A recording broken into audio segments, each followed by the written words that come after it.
In December of 1978, Littleton was a relatively small, quiet community. It was a winter morning, would have been a skiff of snow on the ground, and people would have been getting up, going about their normal duties, maybe walking or driving through the neighborhood. The quiet suburb serves as a bedroom community for the nearby city of Denver. Families who live here enjoy a comfortable retreat from city life. Littleton's a city of about 40,000 people within the city limits. The area sits south of Denver, made up of really nice homes, not huge, but well manicured, lawns look good, a place you wouldn't mind living. In addition to a leisurely pace and low-key lifestyle, the citizens of Littleton enjoy a low crime rate. In 1978, Littleton had probably 2 murders, in Arapahoe County maybe 3 or 4. Relatively low crime area, very quiet neighborhoods. One of the families living in the quiet neighborhood is a family of 4. Robert Spangler and his wife Nancy, their son David, and their daughter Susan. As Robert goes off to work every day at the American Waterworks Company, Nancy is happy to stay home, raising the kids. Neighbors said that the Spangler family was just well-adjusted, typical family from Littleton. The kids were 15 and 17. The boy was into guitars, and the girl was into her boyfriend. And I think Nancy was a stay-at-home mom who was working on a degree. December 30th, the image of the picture-perfect family is about to shatter. It is mid-morning on the week between Christmas and New Year, and most families have taken the week off for vacation.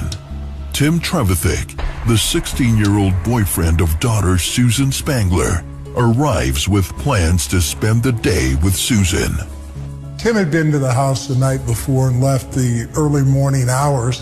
When he got up that morning, he called the house and then went over when there was no answer. His usual thing when he came to the house, if no one answered the door, would be to throw some pebbles at Susan's window. He got no answer to the pebbles. Tim went to the laundry room window and crawled through the window like he usually did.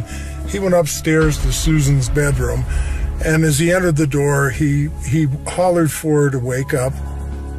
When he didn't get a response, he threw his gloves at her, saying, Sue, wake up. But Susan Spangler is not sleeping. The closer he got to her, he realized that she was possibly dead. Trevithick races to David's room for help.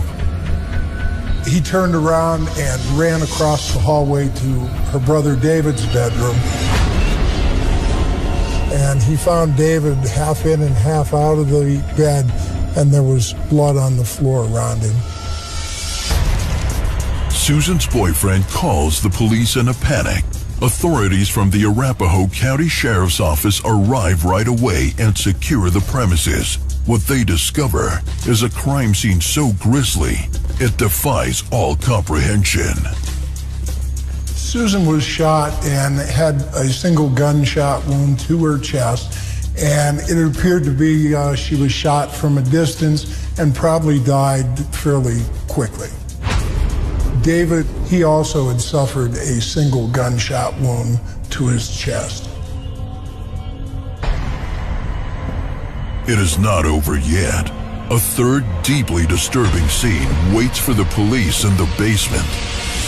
It is the body of Nancy Spangler, also dead from a gunshot wound.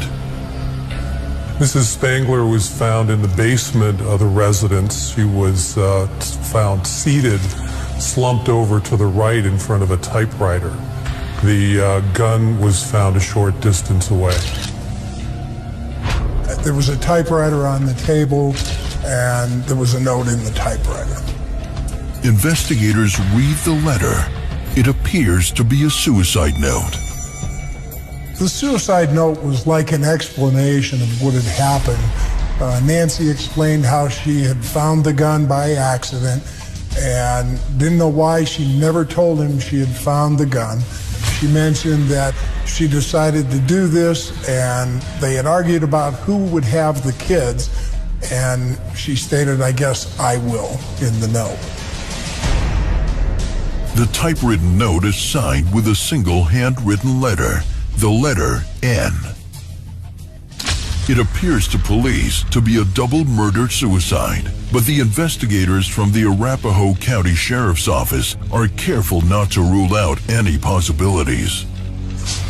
One of the biggest mistakes you can make on a crime scene is jumping to conclusions without having all of the data, both that's available and that needs to be dug out. Crime scene investigators get to work photographing the 3 crime scenes, carefully collecting evidence, and taking prints from the typewriter and the apparent murder weapon, a .38 caliber Smith & Wesson. In photographing a crime scene, your first pictures are an overall picture, then narrowing in closer and closer and closer, showing all the detail of anything that might be in any way applicable to the situation you're investigating. She was slumped over, bullet wound to the head. The gun was a 2-inch revolver, positioned some 6 to 8 feet away from the victim, which is, while not unheard of, is rather unusual. Later in the afternoon, Robert Spangler arrives to discover his house is a full-blown crime scene, surrounded by police cars and yellow caution tape. Bob arrived home while officers were processing the scene in the late afternoon hours. When he was told what had happened in his home, he appeared shocked at what he was being told. A distraught Spangler confirms that the alleged murder weapon, the .38 Smith & Wesson, belongs to him, but that he was not at home at the time of the killings.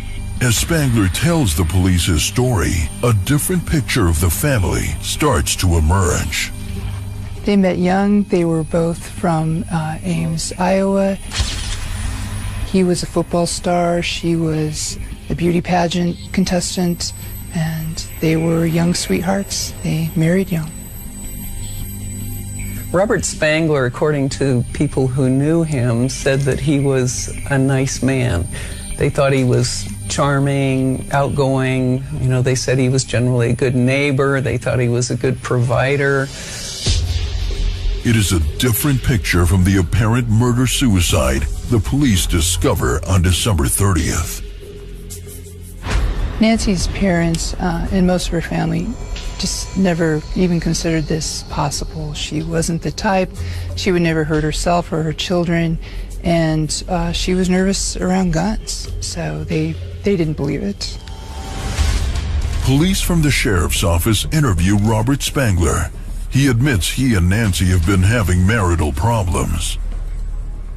They'd been separated for a while and actually had just recently reunited. He was having an affair with a woman he worked with in his office, Sharon Cooper, and it had caused some tension in the marriage. Spangler insists to police that although Nancy was distraught about his affair, he is as shocked as anyone about the apparent murder-suicide. Spangler cooperates fully with the police. He recounts his every step that day. Bob explained that he and Nancy got up that morning and they got into an argument. He left the house to cool off for about an hour and a half.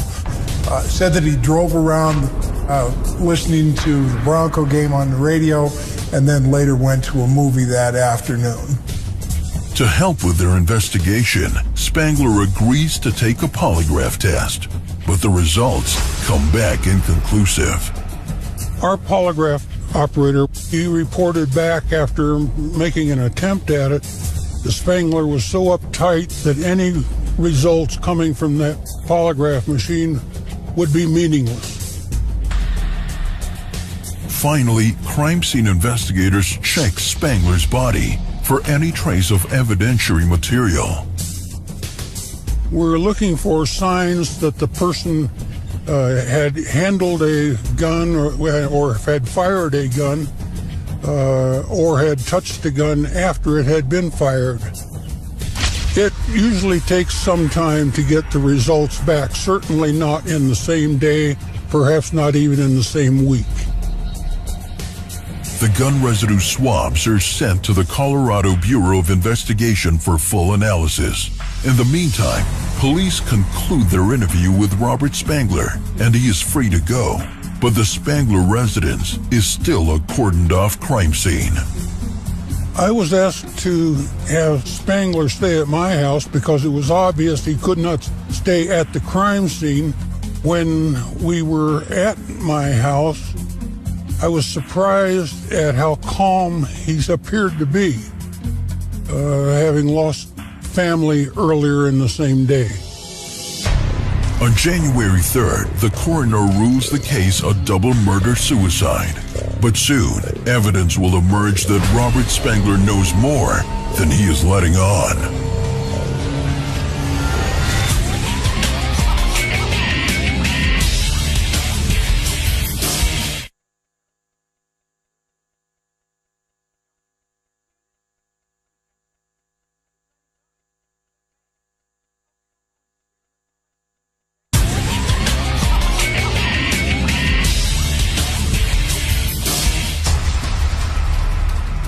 Nancy Spangler and her children Susan and David have been found shot to death. The crime has been ruled a double murder-suicide. Husband Robert Spangler has submitted to a polygraph test with inconclusive results. Suspicion grows when the results of a gun residue test arrive from the Colorado Bureau of Investigation. The results are surprising and troubling.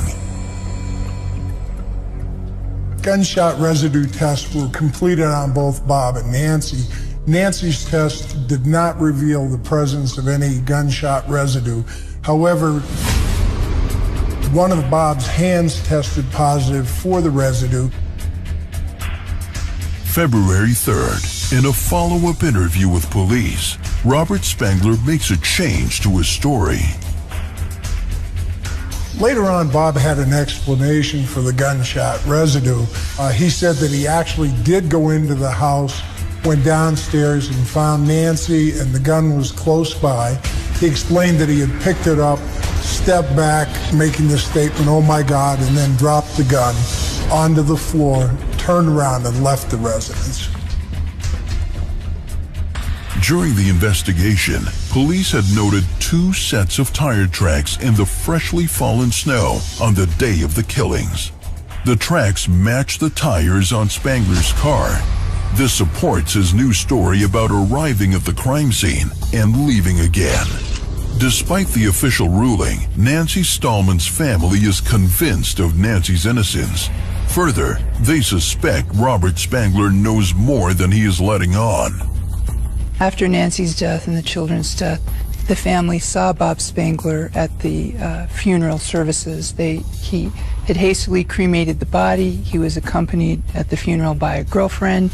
He didn't behave like a typical grief-stricken mate and father, and they were suspicious. On top of their other suspicions, Nancy had written a letter shortly before she died.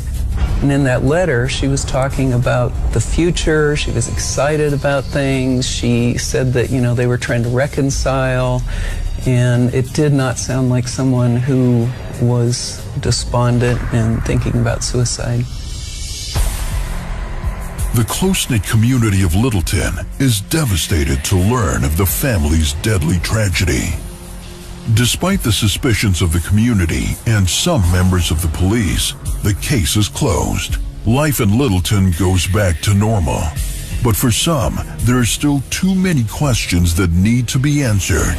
Questions mostly to do with Robert Spangler. When I picked up the case and I found out that all the evidence, except for the suicide note, had been returned to Bob Spangler, that included the gun and everything else, something I thought was terribly strange. As for Robert Spangler, the widower takes little time adjusting to his new life. After the murders, Bob Spangler moved back into the house, which his neighbors thought was very strange because there had been 3 murders in the home and they didn't think somebody would really want to move back in. To the shock of local residents, Robert Spangler marries his former mistress, Sharon Cooper. Sharon moves into the house where, just months earlier, Spangler's family was brutally murdered. Spangler told police that he was good at putting the past behind him. He didn't dwell on the past. He could compartmentalize things and just move forward. Robert and Sharon share similar passions.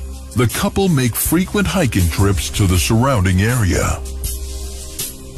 Robert and Sharon shared a real love for the outdoors. They loved to hike, particularly in the Grand Canyon. And Sharon had written a guidebook about the Grand Canyon that was really well received, so she was kind of known around there.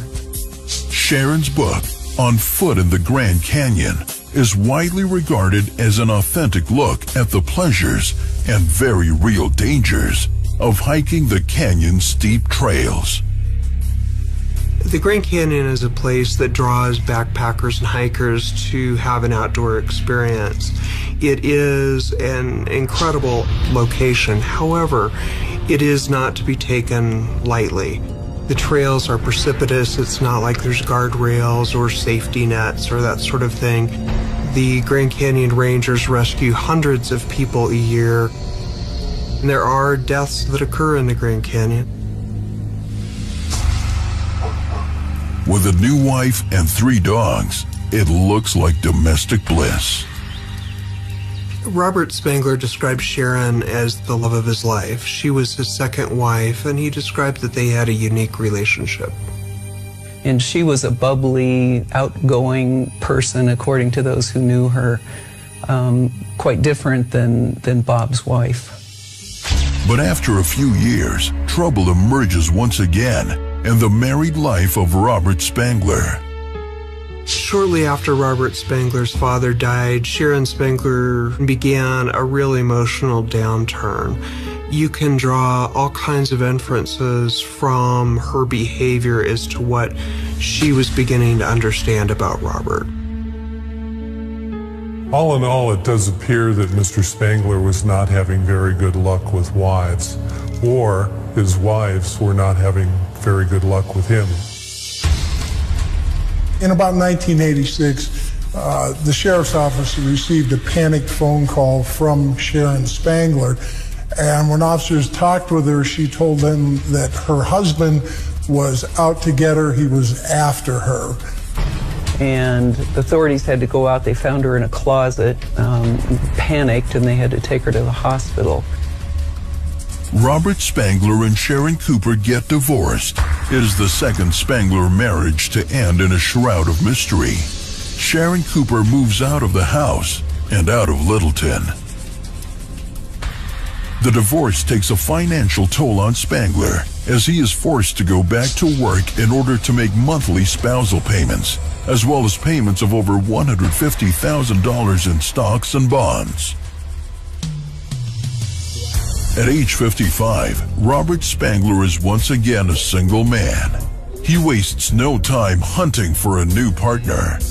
Trading in on his charm and charisma, it will not take long. Robert Merlin Spangler was a very charming guy. He was very good with people.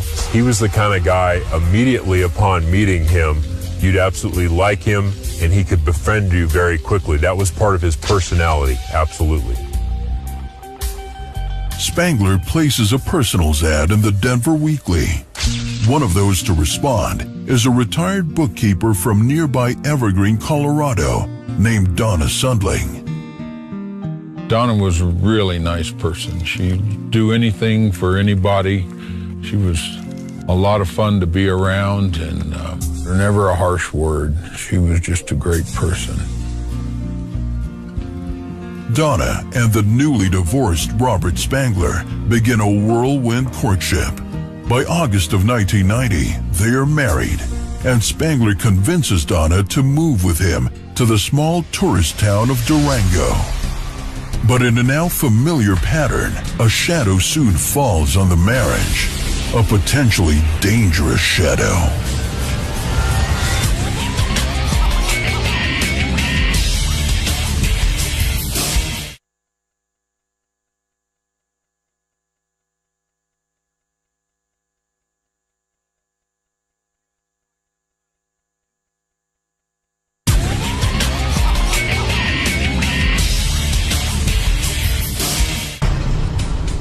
Robert Spangler's first wife and 2 children were found shot to death in a highly suspicious double murder-suicide. His second marriage is dissolved, resulting in an expensive divorce. Not to be deterred, Spangler marries again, this time to Donna Sundling, and settles into a new life in picturesque Durango. Durango is a classic Colorado mountain town. People are there because they love the outdoors. They kayak on their lunch hours, they hike all the time, and it's just a community that has very little crime, quite prosperous, and is isolated from the rest of the world but surrounded by beautiful mountains. For the 3rd time in his life, Robert Spangler is a husband. The couple becomes deeply involved in the Durango community, and Spangler himself referees soccer games for the local Parks and Rec League. Donna continues teaching aerobics at the Durango Sports Club, while Robert takes a job as a disc jockey at the local radio station. Spangler's on-air persona quickly establishes him as a local celebrity. Robert Spangler was a part-time country music radio DJ. He was popular, he had a chipper radio persona.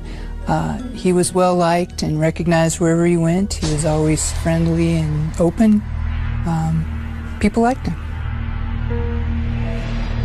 But Robert Spangler keeps his personal life a carefully guarded secret. When asked about his previous family, Spangler offers different versions of how they died. Over time, Robert told a number of different stories about what had happened to his family. In one, he said that his son was on drugs and he'd gone berserk and killed the whole family.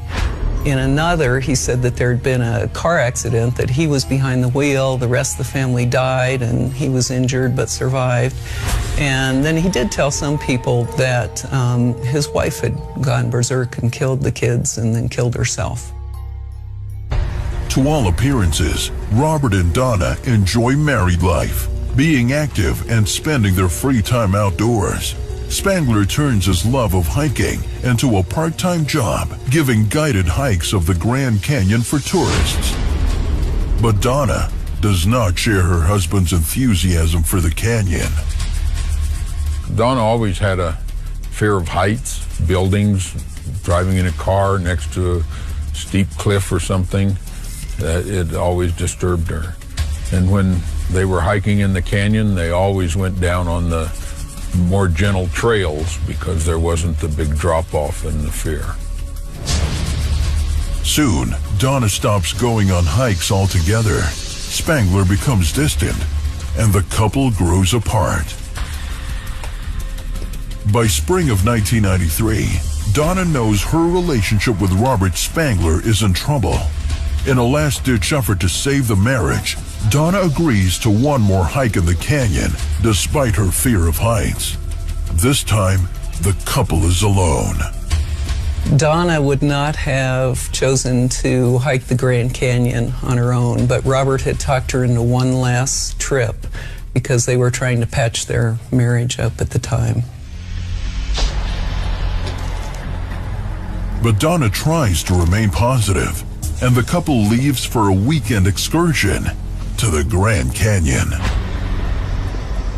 This last trip that she went on, she just had a weird feeling about going on the trip. She was really reluctant to go, but she went anyway.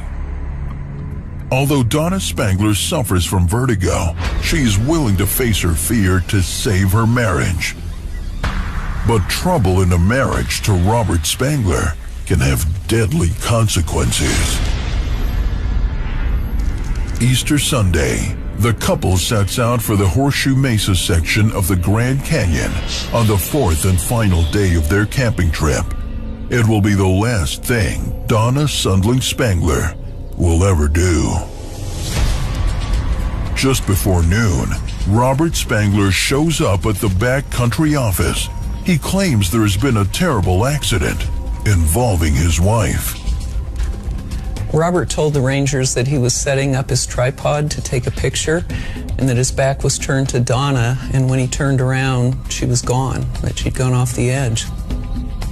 Rangers thought it was unusual that when he reported his wife's fall, that he stood in line patiently behind backpackers trying to get permits before he actually reported it.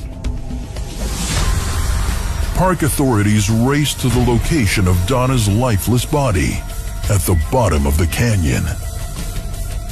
The body was very beaten up and took several stumbles on the way down, and there wasn't much forensic evidence for law enforcement to detect. Spangler tells authorities that after Donna fell, he scrambled down the side of the canyon, washed the blood from his wife's face, and covered her with a tarp before rushing for help.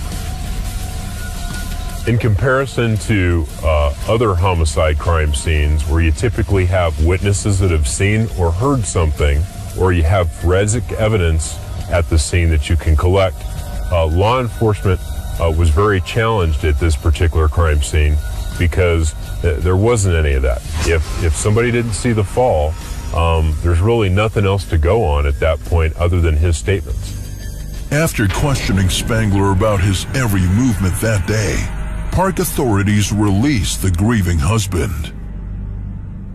After the investigation was wrapped up, the sheriff's department closed the case as an accidental death. Donna Spangler is dead at age 58, leaving behind 5 children and 5 grandchildren. Word of Donna's mysterious death spreads quickly through the media. People found the circumstances of Donna's death unusual because she wouldn't have wanted to be hiking there in the first place.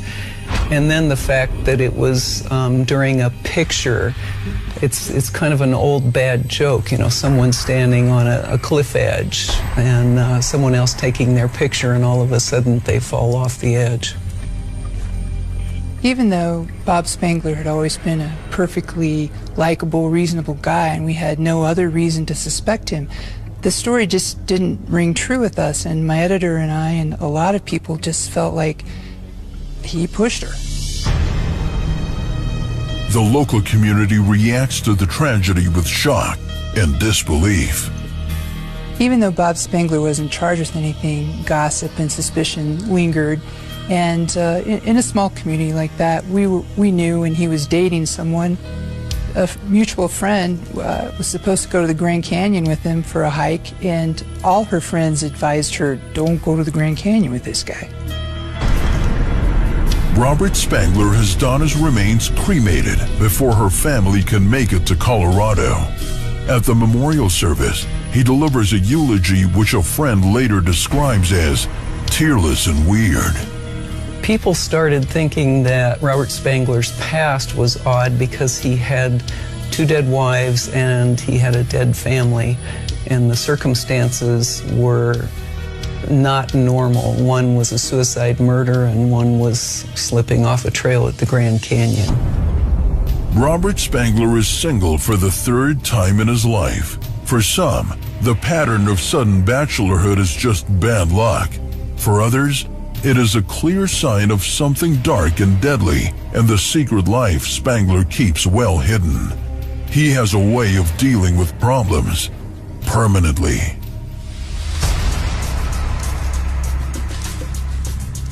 Robert Spangler receives a visit from his second wife, Sharon Cooper.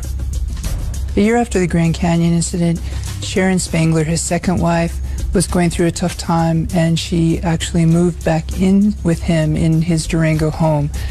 She rented a room from him. In a bizarre twist to an already remarkable story, Sharon Cooper's decision to reunite with ex-husband Robert Spangler will have tragic consequences and set off a chain of events that will lead authorities to solve the case of the mysterious widower and the gruesome parade of dead wives.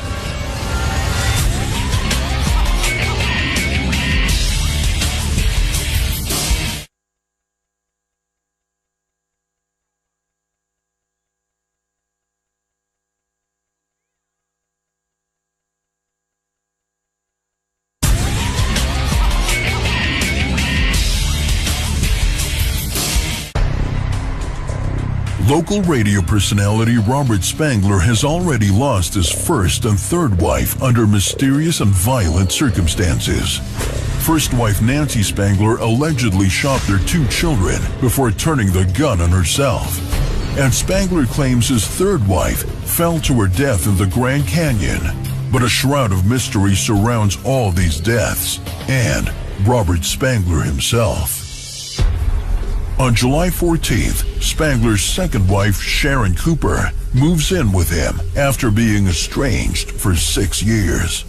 After Donna's death, Robert's second wife, Sharon, ended up moving back in with him in Durango. She was supposedly going through a hard time. She had just broken up with a boyfriend and was having some mental health issues, and so she moved in with Robert. Spangler and Sharon Cooper attempt a life together for a second time. It lasts less than 4 months. Spangler returns home to discover Sharon unconscious next to a suicide note. Spangler takes the unresponsive Sharon Cooper to the emergency room, but it is too late. Hours later, Sharon Cooper is dead. She actually came to consciousness and spoke with the doctors and talked with them about having taken an overdose of Tylenol. The death is ruled an overdose, and there is no criminal investigation. Whether by accident or by design, it is convenient for Spangler that he no longer has to pay spousal support. It is not the first time a tragic coincidence has worked in his favor. Robert Spangler denied having any responsibility in Sharon's death. Many of us have different theories about how her death occurred, though, and there's no doubt but that he had a lot of control over her at that point in her life. When news of Sharon's death reaches members of Donna Sundling's family, they contact the police immediately. They had been told that his first family had died in an accident. They knew that their mother had died in the Grand Canyon, and now another woman associated with Bob Spangler has died in close proximity to him.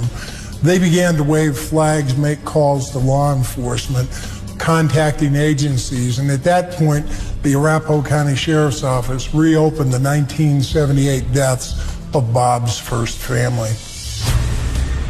Arapahoe County investigator Paul Goodman gets to work re-examining the deaths in Littleton. It has been over 15 years since Robert Spangler's first family was killed.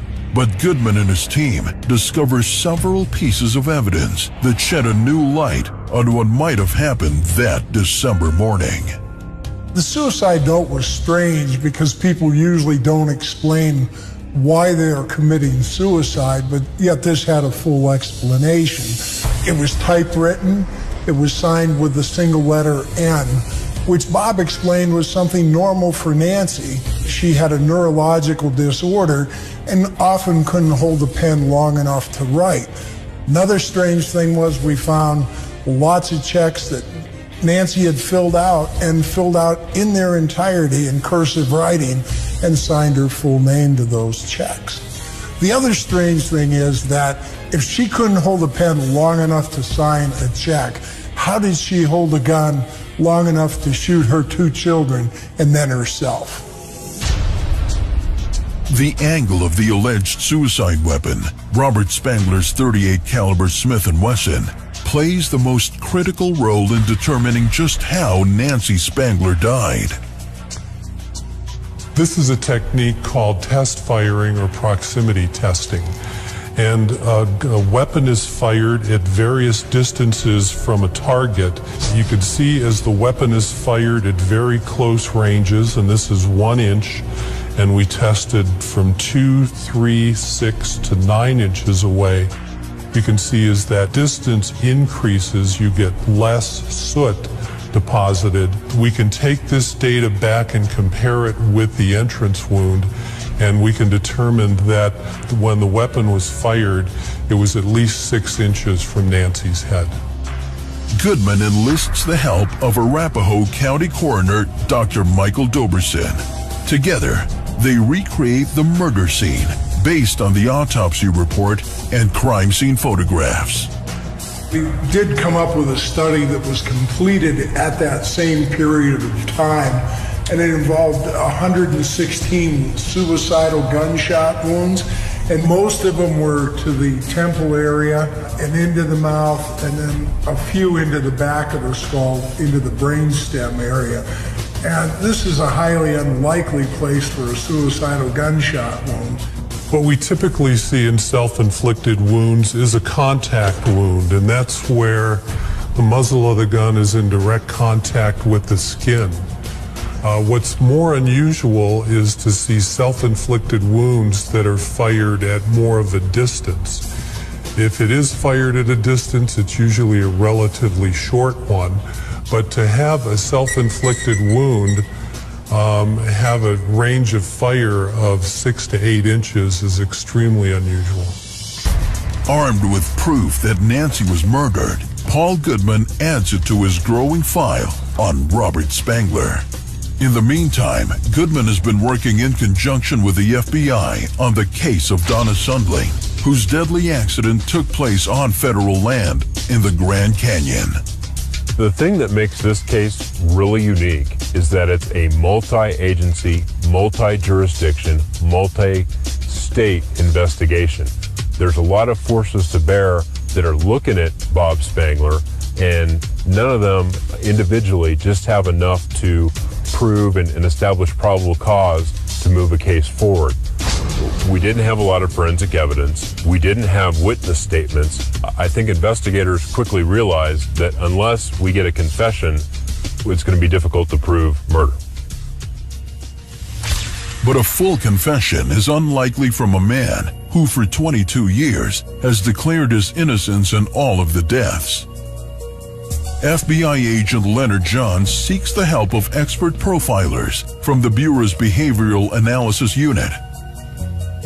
The first thing that the FBI profilers recommended that we do on this case was to build a thorough background on Robert Spangler, find exactly who he was, and find out everything we possibly could about his personality traits.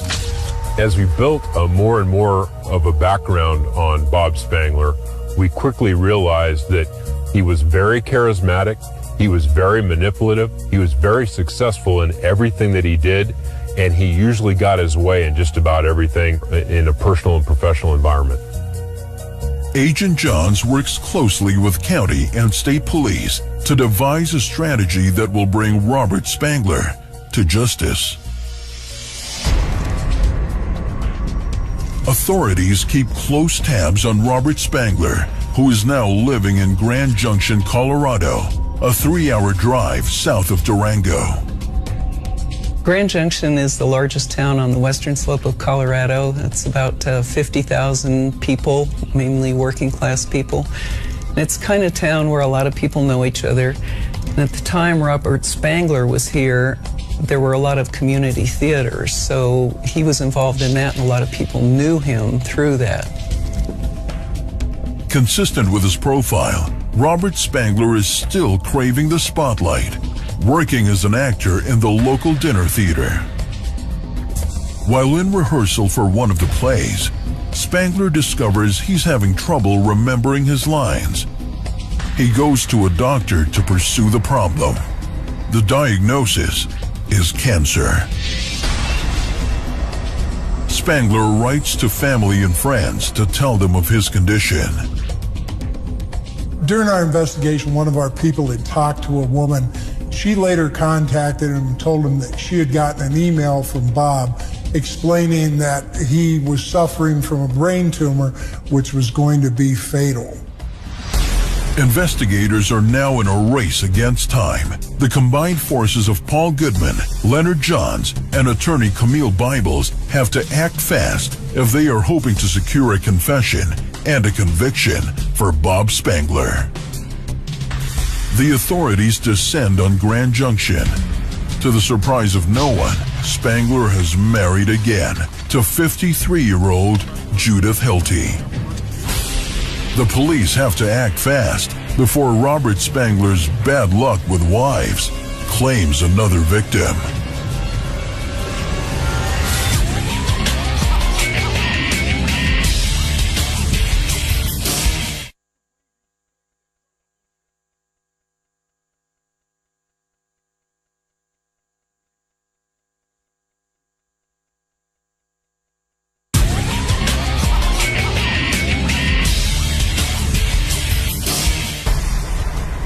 Those close to Robert Spangler suffer a deadly fate. First wife Nancy was found dead of a gunshot wound, along with their 2 teenage children. Second wife Sharon is dead of a drug overdose. Third wife Donna falls to her death in the Grand Canyon while hiking with Spangler. The crack team of investigators joined forces to get a confession from the suspected wife killer. We were able to verify that Bob did have an inoperable brain tumor. At that point, the investigative team decided it was time to step things up, and we went to Grand Junction to interview Bob Spangler. Investigators Leonard Johns and Paul Goodman make contact with Spangler at his home and request an interview. Spangler agrees. We led Bob into an interview room to talk to him. We interviewed him for several hours. We got some minor admissions from him, no confession at that time. We tried to convince him, ask him if there was anything he needed to get off his chest, to no avail. We ended the interview and we told him, Bob, we'd really like to talk to you again. His comment was, yeah, I know you would. The next morning, we got a phone call and Bob Spangler wanted to talk to us again. This time, Johns and Goodman apply some of the techniques they learned from the FBI profilers at the behavioral unit. They start with Spangler's profile as an ego-driven, controlling narcissist who loves being the center of attention. One of the ways that we used that against him was to tell him that he was very important to us, that we could learn and study him, that the profilers wanted to do research on him, and that I was this young FBI agent that had worked some homicide cases before, but never dealt with somebody as prolific as him. And the fact that if he would just talk about the homicides, I could learn so much from him. He absolutely bought into that line of story. Another tactic the investigators employ is to stage the police office to exaggerate the size of the investigation.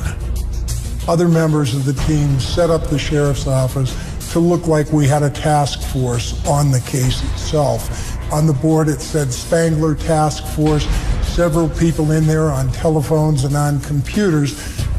Bob's head snapped to the right. He was very interested in what was going on in that room. He seemed impressed with the fact that he was the subject of so much attention. This was part of the strategy that the FBI profilers had outlined for us, and it was very, very effective. Investigators Goodman and Johns interview Robert Spangler for the second day in a row. In a room nearby, U.S. Capitol Prosecutor Camille Bibles watches the entire scene on a closed-circuit television.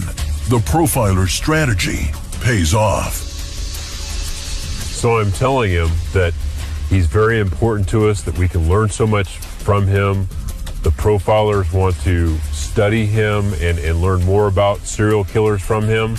But if we're going to do that, he has to demonstrate to us and tell us about how he's a serial killer. I'm accusing him of killing 3 of his wives and 2 of his children over a 22-year time span, And after I've accused him of killing those 5 people, he looks at me and with this very piercing stare, and he says, "Well, you're giving me credit for one too many. There's 4." 4 hours into the interview, 22 years after the crime, Spangler's enormous ego gets the better of him. He confesses to the murder of his wife, Nancy Spangler, and their 2 children, David and Susan.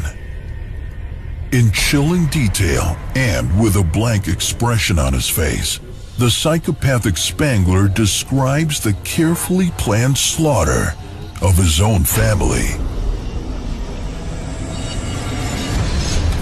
Bob explained to us that that morning he had already made the decision to kill Nancy, and he had earlier had her sign a letter N to a blank sheet of paper that he later typed the suicide note onto. He told her that he had a surprise for her and asked her to come into the basement to sit down at the table and close her eyes. He said that when she did close her eyes, he had earlier hidden the gun. He pulled the gun out from where it was hidden, shot her in the head. Robert then heads upstairs, confident his children are still asleep, and continues with his plan. Shot his daughter, Susan, and then he went across the hall to shoot David. David had apparently heard at least Susan's shot, and he was sitting up in bed. He shot David once, and David kind of went over, but he was still alive.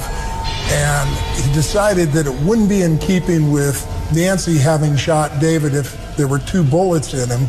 So he went ahead and smothered David into a pillow that was on the floor. When police asked Spangler why he killed his family, he told them he supposed he was selfish, that it would be easier to kill Nancy than to divorce her, and that his new girlfriend didn't like the children, so this was just easiest all the way around. Hoping to secure a full confession, Goodman and Johns pressure Spangler about the 1993 death of Donna Sundling. Bob Spangler's adamant that he's not going to talk about the Grand Canyon homicide.